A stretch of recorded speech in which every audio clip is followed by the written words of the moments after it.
ایک چیز، ایک اصول یاد رکھیں، لوگوں کی لمبی داڑھی کو نہ دیکھیں، لوگوں کے اماموں کو نہ دیکھیں، لوگوں کے علم کو نہ دیکھیں۔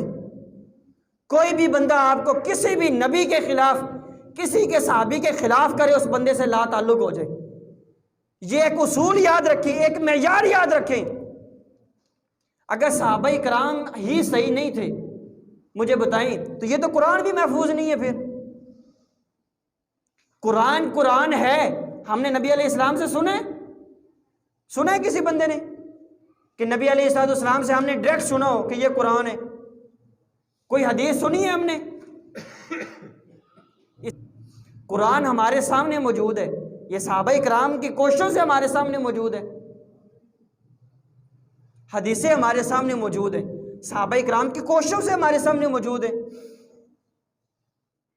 تو کسی بھی صحابی کے خلاف جو بندہ بولے، اس بندے سے لا تعلق ہو جائے۔ امیر معاویہ کی تو شان ہی بڑی ہے،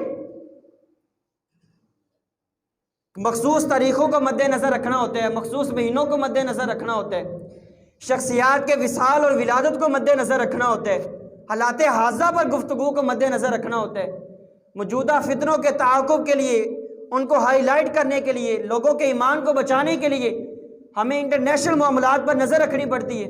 اس میں تو معاملات بڑے ہوتے ہیں۔ اس مہینے میں رجب المرجب میں حضرت سیدنا امیر معاویہ رضی اللہ تعالیٰ عنہ کا وصال مبارک بھی ہے۔ آپ کی شان دیکھیں، حضرت سیدنا ابو ہریرہ رضی اللہ تعالیٰ عنہ بیان فرماتے ہیں، یہ وہی ابو ہریرہ ہیں جن کا حافظہ کبھی غلطی نہیں کرتا۔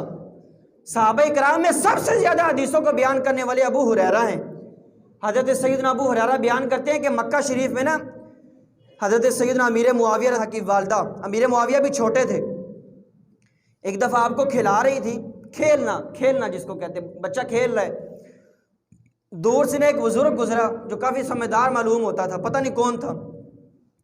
اس نے اس بچے کو دیکھا نا اور کہا کہ ان قریب وہ وقت آئے گا جب یہ بندہ بادشاہت کی مسند پر بیٹھے گا، یہ بچہ بادشاہ بنے گا۔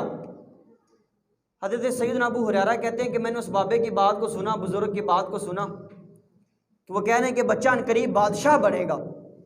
پھر اسلام نے دیکھا وہ بادشاہ کہ جس کی بادشاہت کو پہلی کتابوں میں نبی علیہ السلام کی سلطنت قرار دیا گیا، جس نے بڑے بڑے تابوتوں کو زمین بوس کر دیا، جس نے بڑی بڑی بادشاہتوں کو اسلام کی حدود میں داخل کر دیا، وہ بادشاہ اسلام نے دیکھا جس کے سامنے بڑے بڑے کفار جس بادشاہ کا مقابلہ نہ کر سکے۔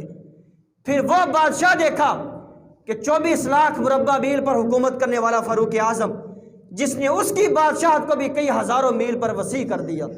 اسلام نے وہ بادشاہ دیکھا کہ امیر معاویہ رضی اللہ تعالیٰ عنہ کی بادشاہت کے بعد عالم اسلام نے ایسی مضبوط بادشاہت کبھی نہیں دیکھی۔ وہ اسلام نے پھر بادشاہ دیکھا، اور آپ کی والدہ بیان کرتی ہیں اسلام لانے کے بعد، کہتی ہیں یا صحیح بخاری میں روایت موجود ہے، کہتی ہیں یا رسول اللہ صلی اللہ تعالیٰ علیہ وسلم، جب میں اسلام نہیں لائی تھی تو میری سب سے بڑی خواہش یہ ہوتی تھی کہ میں آپ کے خاندان کو زیادہ سے زیادہ تکلیفیں پہنچاؤں۔